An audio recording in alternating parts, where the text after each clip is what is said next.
sa motion ni na Senator Judge De La Rosa at Senator Judge Cayetano, basta't maliwanag na ititigil ang proseso hanggat di natutupad ang dalawang kondisyon na sinaad ng ating amendment. Ang sabi, accountability? Accountability ba talaga? May dalawang SKL ako dyan.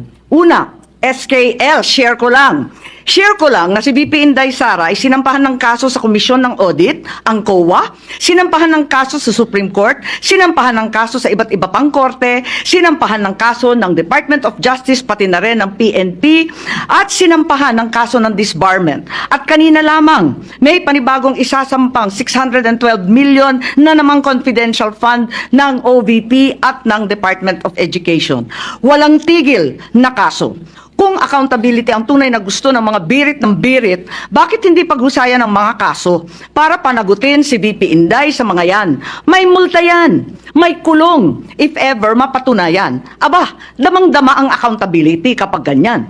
Itong impeachment na inipit, inupuan, nilimliman, minadali, ibinalibag sa Senado sa dulo ng sesyon. Ito ay ang pinakamaliit na iskinita ng accountability na yan. Itong ipinipilit na impeachment, aminin man nila o hindi, ay para lamang manira ng imahen ng isang publiko at walang uuwian, kundi pag-disqualify kay VP Inday Sara para sa eleksyon ng 2028. Yun lamang ito. Pinahihirapan pa natin ang ating mga sarili. Alam naman nating lahat, tayo at ang sambayanan. Hindi accountability ito. Tungkol ito sa pagpigil kay VP Inday Sara para sa 2028. Huwag na tayo mag-production number. Yan ang gustong puntiryahin. Kaya ang pangalawa kong SKL, ikalawa SKL, saan ka lulugar?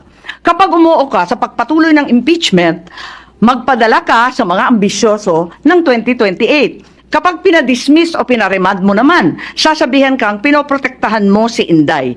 SKL, saan ka lulugar? Ako, sa tama.